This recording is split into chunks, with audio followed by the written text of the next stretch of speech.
Hi friends, పూర్వకాలంలో తప్పొప్పులు అనేది చేసే పని యొక్క స్వభావాన్ని బట్టి ఉంటుంది. ఉదాహరణకి మనం ఒకరికి దానం చేసినాం అనుకోండి, అది మంచి పని అంటారు. అదే ఒకరికి హాని కలిగించినాం అనుకోండి, అది చెడ్డ పని అంటారు. ఇలా పని యొక్క స్వభావాన్ని బట్టి మంచి చెడులు అనేది పూర్వకాలంలో ఉండేది. కానీ ప్రస్తుత జనరేషన్లో ఇది పూర్తిగా మారింది.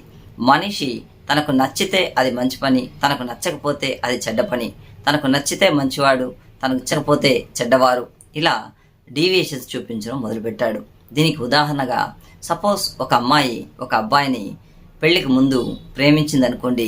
అప్పుడు ఆ అమ్మాయి చెప్తుంది, నువ్వు చాలా మంచివాడివి, నీకోసం నేను ఏమైనా చేస్తాను, నీ ఫ్యామిలీ బాగా చూసుకుంటాను, ఇంకా నేను పెళ్లి చేసుకోవడానికి 1000 మాటలంటుంది. అంటే ఆ ప్రేమ మత్తులో ఆమె చెప్పేదన్నీ కూడా అప్పుడు నీకు మంచిగా అనిపిస్తుంది, నిన్ను గొప్పగా పొగుడుతూ ఉంటుంది.